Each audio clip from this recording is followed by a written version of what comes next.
चालाक खरगोश और बेवकूफ शेर। एक बार एक शेर था। वह बहुत शक्तिशाली जानवर होने के कारण जंगल का राजा था। वह एक दिन में कई जानवरों का शिकार करके उन्हें खा जाता था। जंगल के सभी जानवर उससे डरते थे। वह जंगल के सभी जानवरों को मारकर खाता जा रहा था। वे सभी जानवर एक साथ मिल जाते हैं और शेर के पास जाते हैं। वे सब शेर से जानवरों का शिकार बंद करने की गुहार लगाते हैं और खुद उसे रोजाना एक जानवर उपलब्ध कराने का प्रस्ताव रखते हैं। शेर उनके उस विचार से सहमत हो जाता है। वे प्रतिदिन एक जानवर को भोजन के लिए शेर के पास भेजने लगे। एक दिन शेर के खाने की बारी खरगोश की थी, लेकिन वह खरगोश बहुत चालाक था और वह शेर का भोजन नहीं बनना चाहता था। वह बहुत धीरे धीरे शेर की गुफा की ओर चल पड़ा। रास्ते में खरगोश को नींद आने लगती है और वह रुककर कुछ देर झपकी लेने लगता है। इस तरह खरगोश को शेर की गुफा तक पहुंचने में शाम हो जाती है। शेर लंबे समय से अपने भोजन की प्रतीक्षा कर रहा था, जिससे उसे गुस्सा आ गया। उसे जोरों की भूख लगी थी।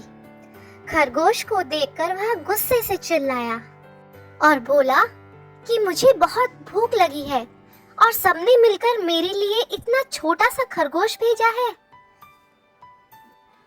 खरगोश ने कहा, महामहिम, उन्होंने वास्तव में मेरे सहित 6 खरगोश भेजे थे, लेकिन रास्ते में हमें एक दूसरा शेर मिला और वह खुद को जंगल का राजा होने का दावा करने लगा। उसने 5 खरगोश अपने पास रख लिए और मुझे अपने बारे में बताने के लिए यहाँ तुम्हारे पास भेज दिया। यह सुनकर शेर गुस्से से भड़क उठा और खरगोश से कहा कि मुझे उस शेर के पास ले चलो।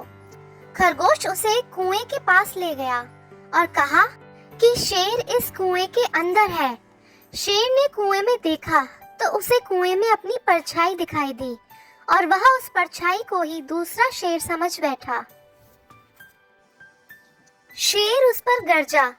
शेर को कुएं में अपना प्रतिबिंब भी दहाड़ता हुआ दिखाई दिया।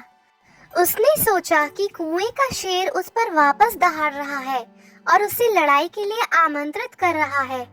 इस तरह शेर कुएं में कूद गया और डूबकर मर गया। इस तरह खरगोश ने अपनी सूझबूझ से खुद को और जंगल के अन्य जानवरों को शेर के हाथों मारे जाने से बचा लिया। सीख: समस्या पर ध्यान देने के साथ समाधान पर भी ध्यान देना चाहिए।